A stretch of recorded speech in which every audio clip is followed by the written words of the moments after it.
The Taj Mahal, symbol of India, architectural jewel, monument to a grand passion.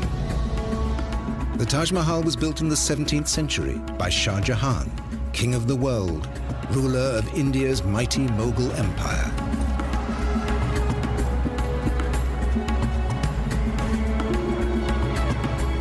This great warrior king gave the world an architectural masterpiece of a kind it had never seen before.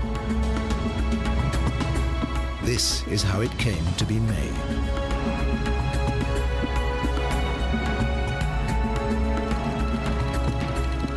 It's also the legend of his queen, the beautiful Mumtaz Mahal, and of their love, too perfect to survive. The chosen one of the palace will have her final resting place in the world's most beautiful building.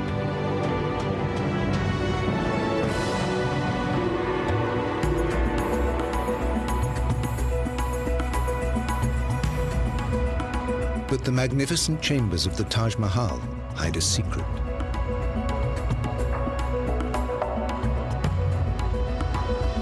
And Shah Jahan will pay a terrible price to complete his life's work at a turning point in India's history.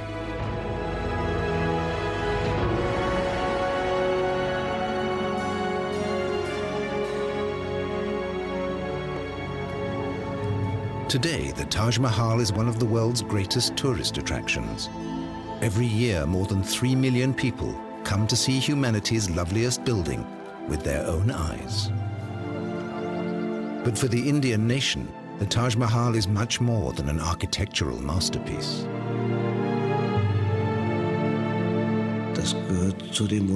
This is one of the monuments that makes India what it is, that gives the people their identity. It makes them proud. This building is a symbol for the whole nation. The Taj Mahal was built in one of the most glorious periods of Indian history. The time of the Mughals, with their mighty empire and fabulous riches. Its creator, a man who dedicated his life to a dream, great Mughal Shah Jahan.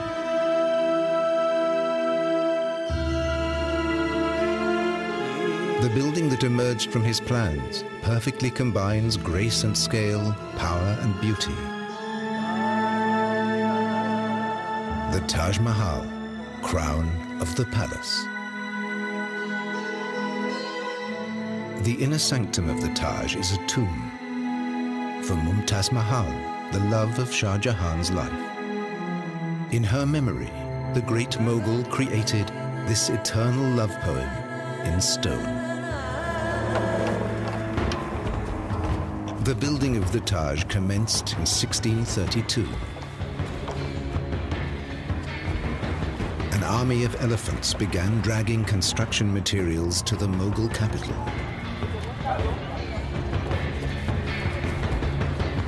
This would be the biggest building project of the age.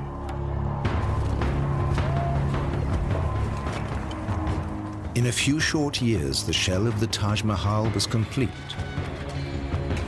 ready to be clad in flawless marble at colossal expense. The location of the Taj on the banks of the Yamuna River was a special challenge. Am Wasser hat man meistens keinen festen Baugrund. Sie müssen also sehen, dass Sie Close to water, you rarely find ground solid enough to build on. So you have to dig down until you hit hard, dry earth. They came up with a brilliant solution to this problem, one that's still used today in a slightly different form. They decided to build a well foundation. That was a revolutionary idea for those times. Enorm innovativ. The great Mughals' engineers dig deep wells to below the water table. Then they fill them up with rocks and mortar. On this base, the master builders erect stone columns, linked together by massive arches. The result? A solid mountain of stone to support the foundation slab of the building. protecting the Taj from the currents of the Yamuna River forever. The Taj Mahal must always stand as a testament to the eternal power of love. It will be the legacy of Shah Jahan. Shah Jahan was the favorite son of the emperor, the Great Mughal, raised in a world of wealth and splendor. In the year 1607, he's granted a rare honor. On his lunar birthday, he's weighed in gold and precious stones. That doesn't mean he's been chosen to become the new Great Mughal. But there are high hopes for this young prince. And great dangers, too. His own brothers are his deadliest rivals. The firstborn prince does not always become king. All the ruler's sons will fight to claim the throne, even to the death. The adulation of the crowds means nothing.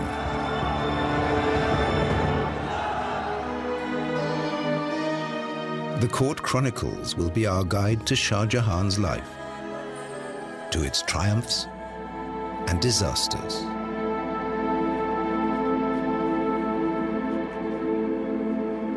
The prince is given a child bride, an arranged marriage for political reasons. It could have been an empty contract. But this love will last for eternity.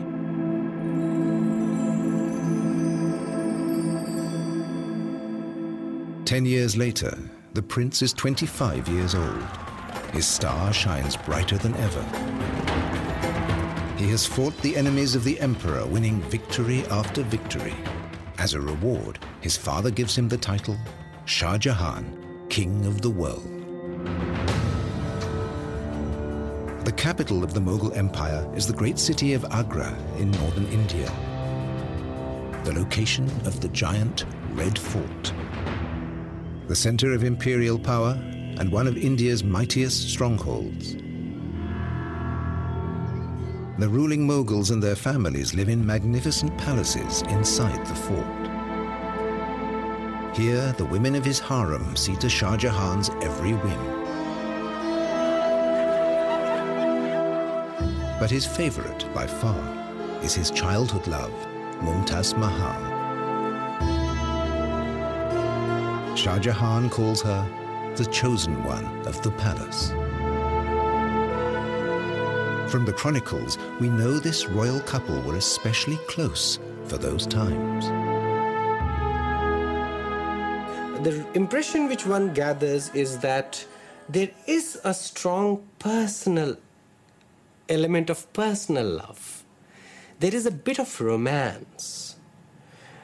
It is usually said that the concept of love is a very European concept, because in the Eastern world you have the emotion of love which is impersonal. Love for deities, love for idols, love for father, love for institutions, love for religion, spiritual love, but not romantic love. But Shah Jahan's memorial to Mumtaz Mahal is the world's most exquisite symbol of romantic love. Every day, countless visitors are enthralled by the Taj Mahal, partly because its Mughal architects used some remarkable optical tricks. The first view of the monument is framed by the main gate. As the visitor moves closer, the Taj Mahal seems to get smaller.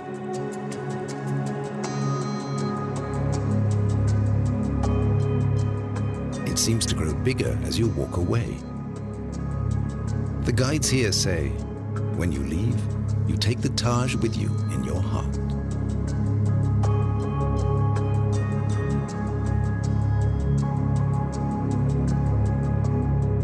An optical trick went into the building of the minarets too. they lean slightly outwards. If they were truly vertical, they would seem to be leaning inwards. By leaning away from each other, they look perfectly upright. And that brings another advantage. In an earthquake, the minarets would collapse outwards, sparing the Taj and its mighty dome.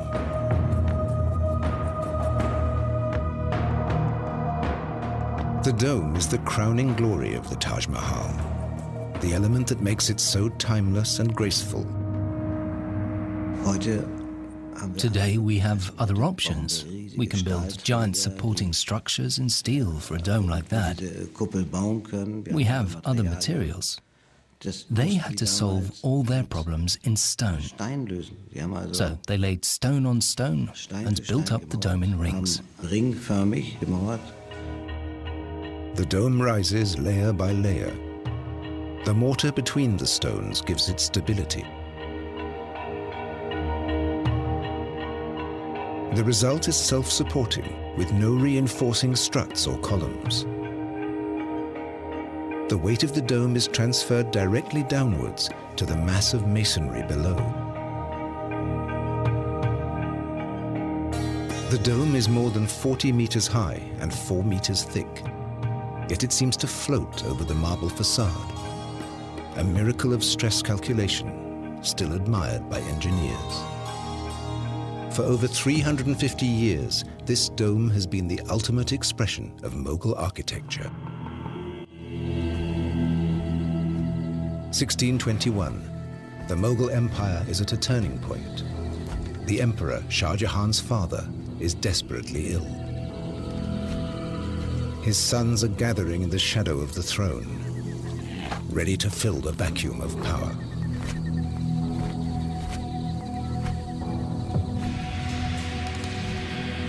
Shah Jahan knows that his moment has come.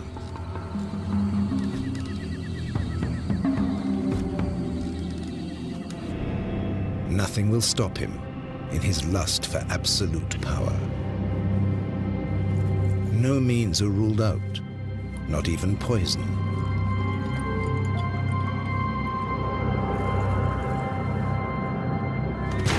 When the great Mughal finally dies, Shah Jahan has his rivals eliminated.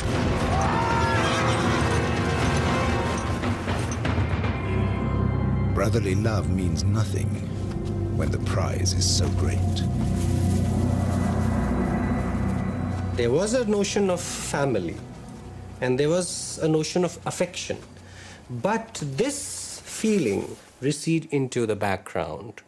And then that particular vision of acquiring power for yourself and to rule the country or empire as you see fit becomes the rationale behind all the violence that is perpetrated. With his rivals gone, Shah Jahan seizes the throne. He's crowned emperor in 1628 in the Red Fort in Agra.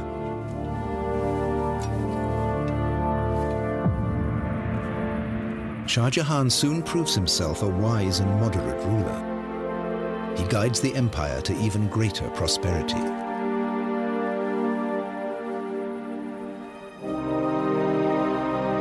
Mumtaz Mahal stays in the background, but she's one of the Shah's most important advisors.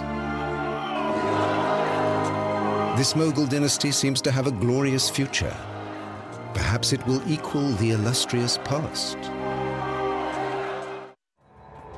The Mughals are descended from the greatest warlord of them all, Genghis Khan.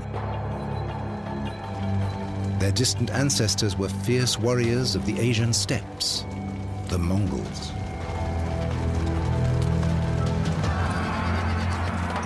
A mere 100 years before Shah Jahan's rise to power, the Mughals swept down from the north onto the plains of India.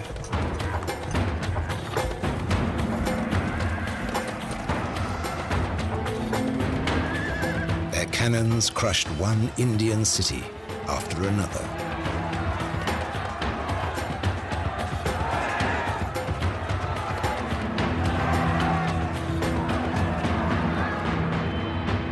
By the time of Shah Jahan, the Mughals control most of India. The first time this great land has been unified in nearly 2,000 years.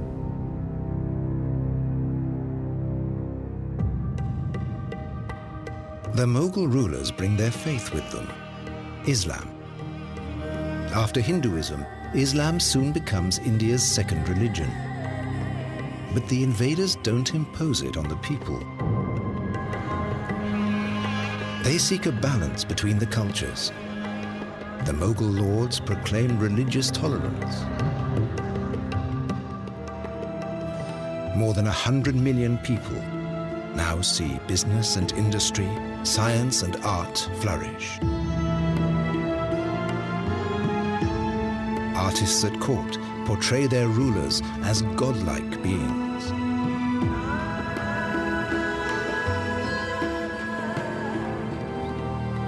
There are no limits to the great Mughals' power. Shah Jahan holds sway over his subjects, over life and death. His word is law throughout the empire. This just ruler leads the country to prosperity and stability. The court chronicle records that Shah Jahan brings the people abundant joy and happiness. Under Shah Jahan, Mughal rule in India reaches its dazzling zenith. But now, his greatest legacy, the Taj Mahal, symbol of the Indian nation, is under threat. This has been a high-security zone since 2006. After bomb threats from terrorists and religious fundamentalists, it's guarded round the clock.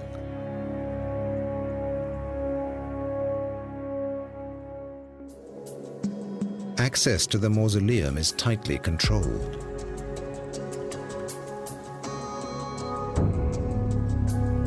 Filming of the magnificent interior is forbidden. No one knows how long the Taj will need this kind of protection.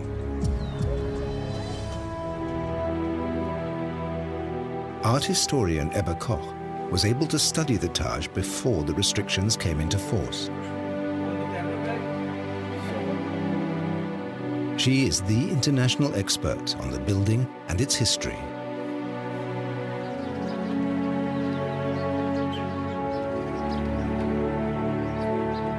She has also decoded the religious symbolism of the monument.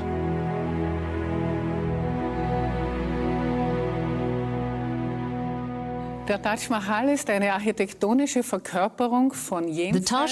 the architectural embodiment of this life and of the next, according to Islamic belief. The ground plan shows this duality. The complex is split between the tomb garden with its mausoleum and a worldly side meant for bazaars and markets. What's interesting is that the worldly side is the mirror image of the mausoleum side. The connecting square with the great main gate marks the transition to the tomb garden and opens up the view to the mausoleum.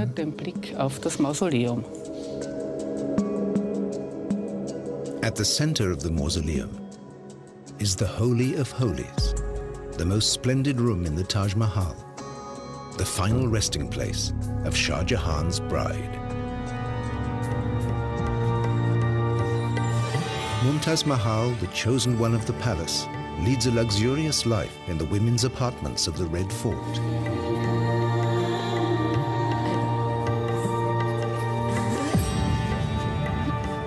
Poets admire her grace and charm. Even the moon, they say, hides from her beauty in shame. The First Lady of the Empire is fabulously wealthy.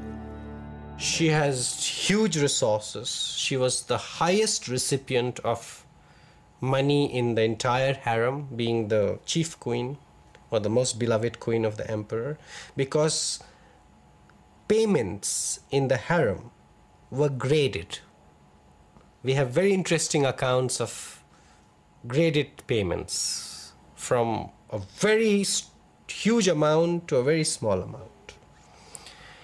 And on top of this, there were gifts, very, very exquisite, expensive gifts on various occasions. The riches of the Mughal dynasty are legendary. Both men and women wear jewelry. For the men, it's a sign of nobility. And they give precious jewels to their favorites in the harem.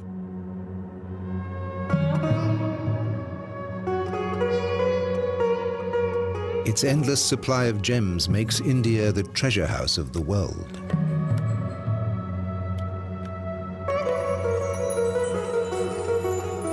In the Mughal Empire, the Indian art of jewelry reaches its peak. Precious stones decorate statues, furniture, weapons, and fabrics. Even today, works by Mughal craftsmen command the highest prices.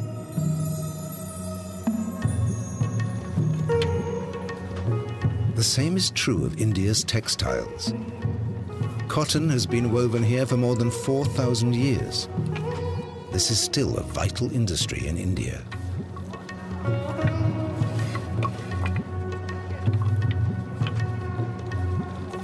Under the Mughals, India became the world's leading exporter of precious fabrics.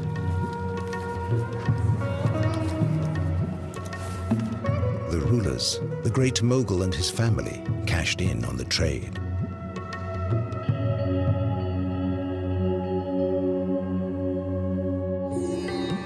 Shah Jahan has a special duty to his dynasty: to produce heirs.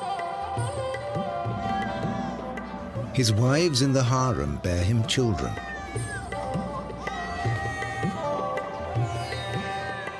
But as the chronicles tell us, once they've done their duty, these women are his wives in name only.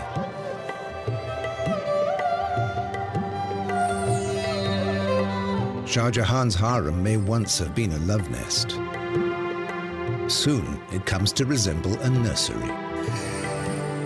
The harem is not an informal, entirely informal space. It's a space with a certain protocol. It is a space with a certain hierarchy. It is a space with a whole set of rules and regulations. With the empire at peace, there's plenty of leisure time to fill. The Mughals' enjoyment of alcohol and opium is legendary.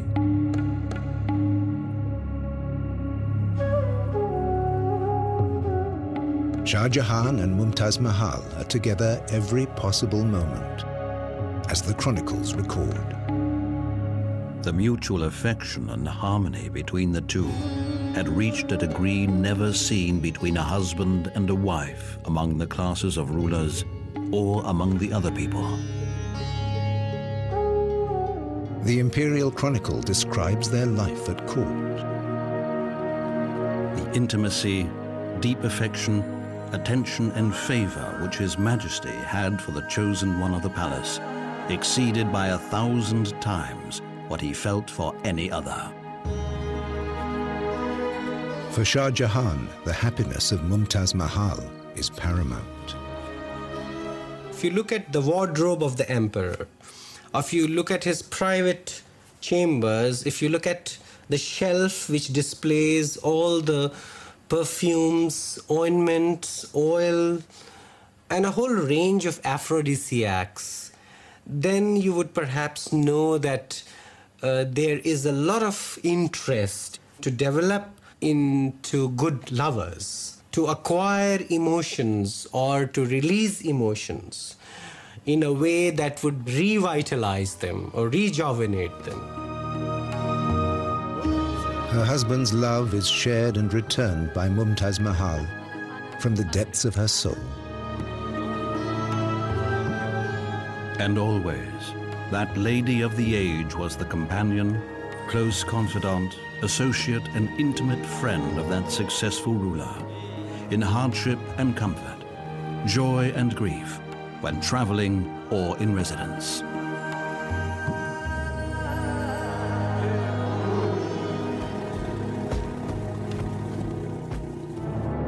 Fortune smiles on the king of the world,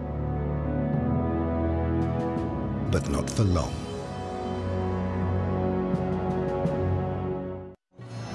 There is unrest in the empire.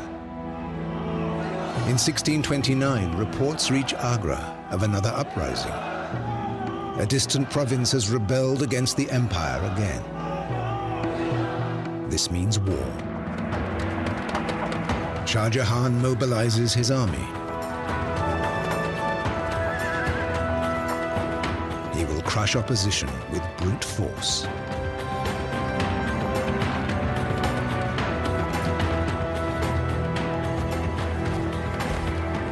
Day after day, week after week, the Mughal army blazes a trail across the Indian plains. Nearly 2 years of forced marches follow for Shah Jahan's soldiers. But nothing will tear Mumtaz Mahal from her husband's side.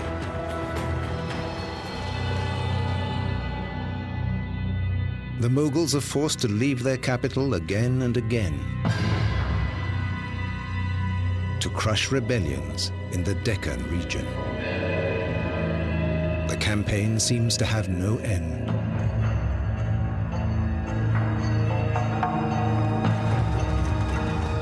The great Mughal still puts his faith in his cannons, the latest superweapons imported from the Turkish Empire. His soldiers haul them over mountains and across the roughest terrain, shattering city walls, wiping out the rebels.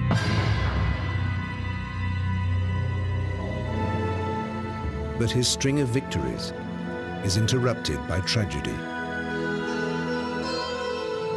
In the midst of the campaign, Mumtaz Mahal falls pregnant with the emperor's child. But there are complications at the birth. For once, the king is powerless. As his bride weakens, the great Mughal can do nothing but pray. The court chronicle recorded the sad events. On the 17th of June 1631, the unfortunate demise of Her Majesty the Queen took place shortly after her confinement and made the whole world a house of mourning. Mumtaz Mahal dies after the birth of her 14th child. Shah Jahan's world has come to an end. They say the emperor fasted for 8 days, locked in his chambers. For 2 years he heard no music, wore no jewelry or perfume.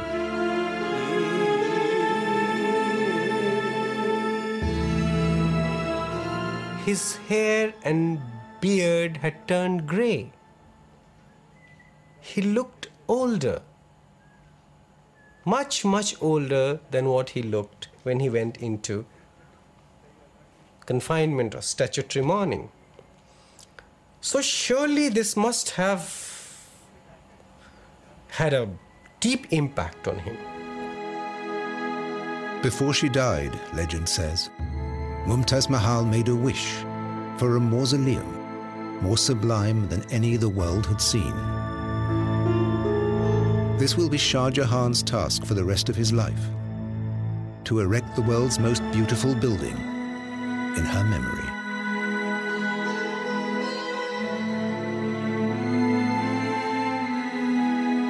The Taj Mahal stands in a long tradition of fabulous memorials in India. Shah Jahan's predecessors had constructed many gorgeous mausoleums.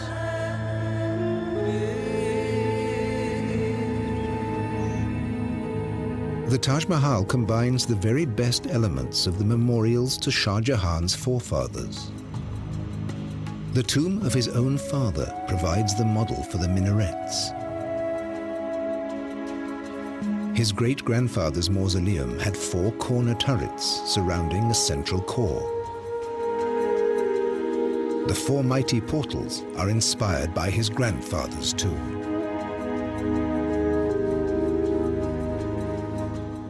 And Shah Jahan took the form of the Great Dome from the memorial to a famous ancestor. Different models, united in perfect harmony. No other mausoleum may come close to the Taj Mahal in scale, beauty, and grace. This monument must be nothing less than a paradise here on earth.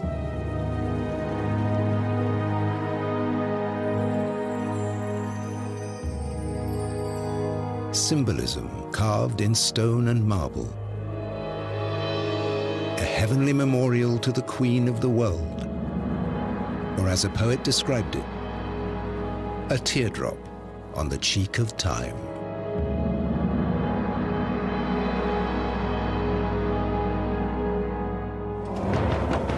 In 1632, just 6 months after Mumtaz Mahal's death, work begins on the Taj Mahal. It will be the greatest building project of the age. Some say that over 20,000 workers slaved on the building. A court chronicler captures the scene. And from all sides of the imperial territories were assembled troop after troop of skilled men, stonecutters, inlayers, and those who do carving in relief, each one an expert in his craft, who began work together with the other laborers. Millions of bricks are baked on the spot for the shell of the building. The Taj rises at record speed. But progress comes at a price. Day by day, this gigantic construction is draining the imperial treasury. But nothing matters to the great mogul. No expense is spared for this lavish project. Nothing must hold up the building work.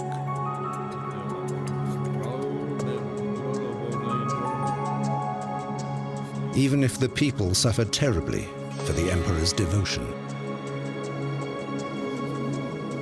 Shah Jahan created an artificial famine when he diverted the supply of grain towards Agra, when it was meant for a different place. The regular supply of grain was diverted to feed a huge population of artisans, craftsmen, laborers, merchants, officials, servants. Such monuments cannot be built by a few individuals. Today, no one remembers the ordeal of the people. Only the sublime result. The color scheme of the Taj Mahal is deeply symbolic. The worldly elements and other buildings are all clad in red sandstone.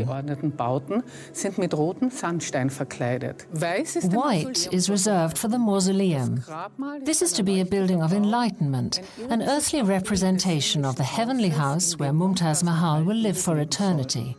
The pure white stands for the spirituality and faith of the person buried here.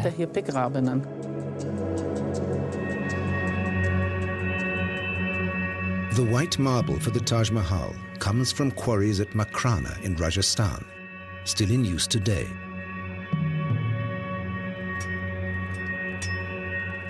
Makrana marble is already famous in Shah Jahan's time. Hard, yet easy to work. It's prized for its fine detail and high polish. The great mogul has reserved Makrana marble for imperial buildings.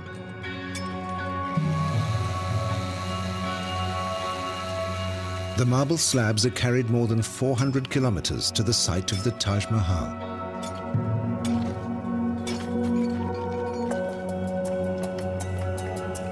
Construction consumes colossal amounts of this fabulous stone. With the skeleton of the building complete, the bricks disappear forever beneath the pure white facade.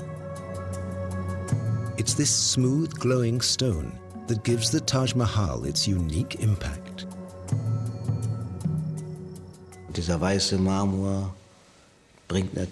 Of course, it's this white marble that gives it its beauty, its lightness, that sense of floating.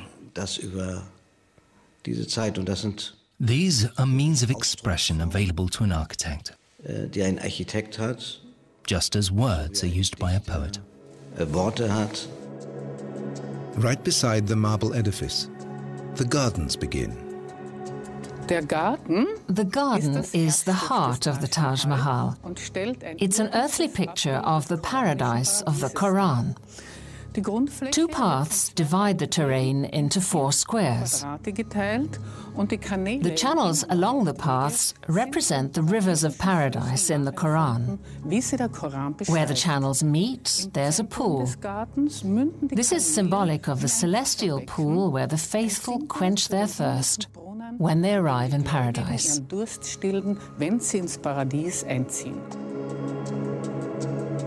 True to Mughal tradition, the mausoleum and garden form an indivisible unity. And the interior of the mausoleum itself is modeled after the 8 paradises of the Quran. 8 chambers surround the central space beneath the dome. Mumtaz Mahal's coffin lies here. Before long, it attracted pilgrims from far and wide. Even today, the graves of deeply pious Muslims attract thousands of pilgrims. The flowers on the graves recall the Prophet Muhammad. As he ascended into heaven, each drop of perspiration turned into a rose. The faithful pray to the departed, asking for their divine intervention. Indian Muslims are drawn to the sumptuous memorials of the Mughal rulers in the same way.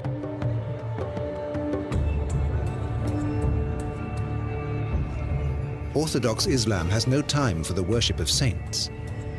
But here in India, it's widely seen.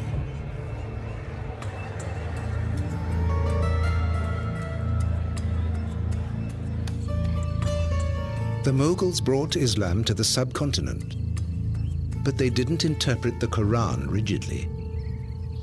For a long time in India, Islam was linked to policies of tolerance and openness.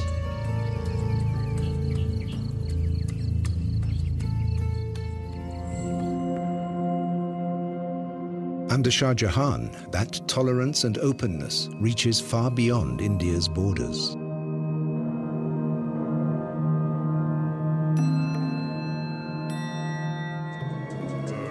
The Great Mughal decrees that visitors from the outside world will be made welcome in his empire. He knows there is much to gain from the exchange. So, travelers from east and west are regularly seen at Shah Jahan's court.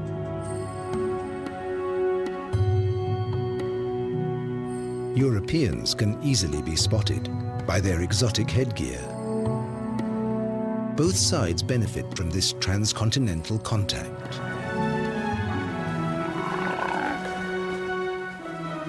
The Europeans are drawn by the precious fabrics, spices, and gemstones.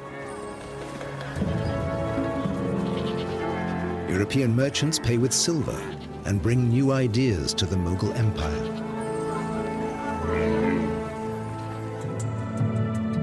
The Taj Mahal itself demonstrates the links between India and Europe. Sumptuous stone flowers adorn the filigree marble latticework and cover the entire interior of the Taj Mahal.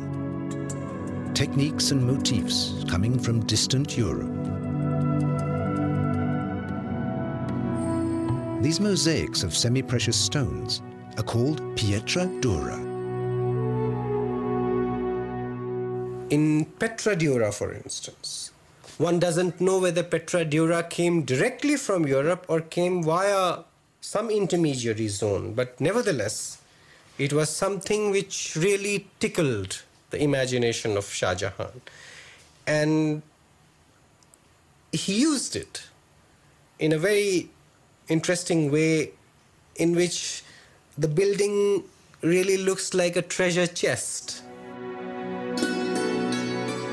Pietra dura is Italian for hard stone. In the Renaissance, these precious inlays decorated palaces. This craft of stone cutting traveled from Italy to India, where it experienced a new heyday.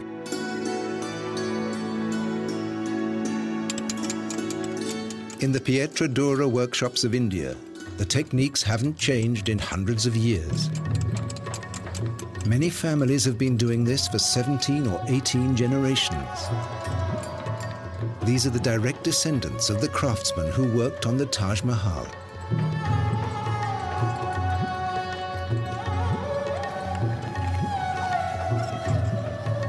Pietra Dura is a tough craft to master. The mosaics are made of tiny colored stones set into marble. A craftsman cuts hundreds of stones for a single mosaic, each shaped and positioned with perfect precision. He needs just as much skill to carve the flower shapes into the marble, creating the setting for the precious stones. After the final delicate corrections, a special glue sets the stones in their recesses.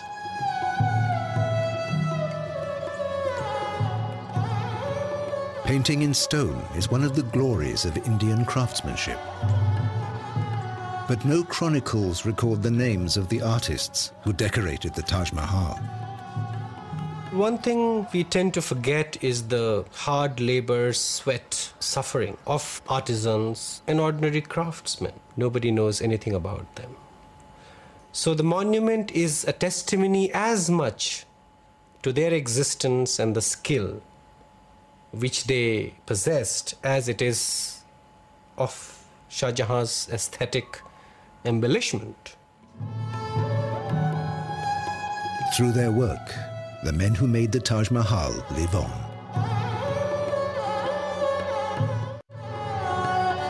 (1643). The Taj Mahal is finished. It has taken 12 years. In spite of difficulties and obstacles, Shah Jahan has accomplished his dream. The chosen one of the palace rests in a shrine worthy of her name.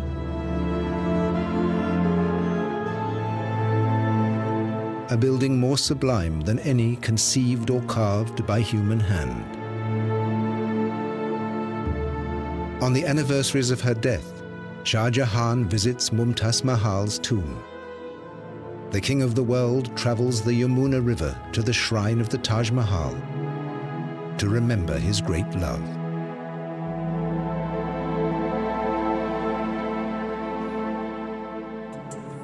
The Taj Mahal conceals a final mystery. The coffin seen in the mausoleum is only a cenotaph, an empty monument. Mumtaz Mahal lies in a secret marble chamber below. There she rests, undisturbed.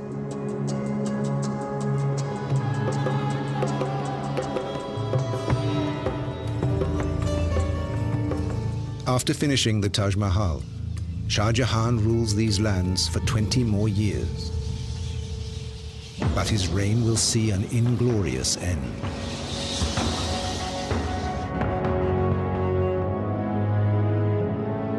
His costly projects and extravagant lifestyle have brought the empire to the edge of ruin.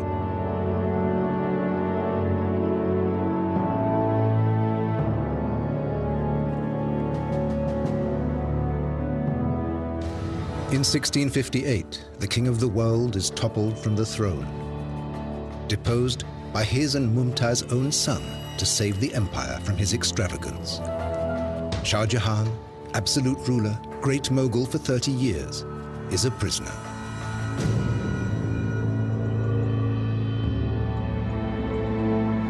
He's held captive in the Red Fort.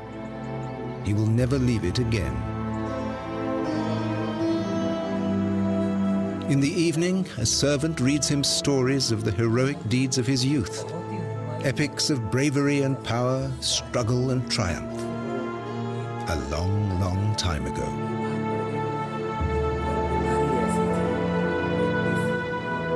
In Shah Jahan's decades of intelligent rule, the Mughal Empire reached its peak.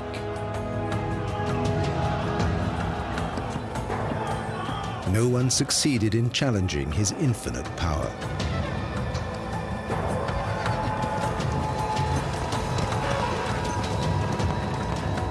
But the mightiest have furthest to fall.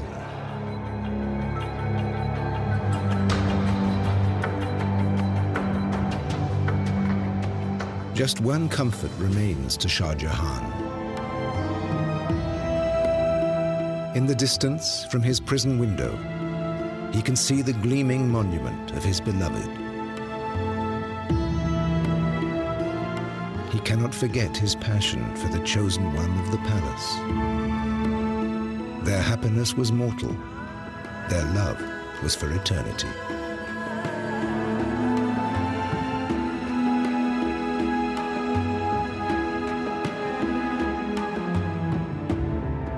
Mumtaz Mahal's tomb has carved its place in history.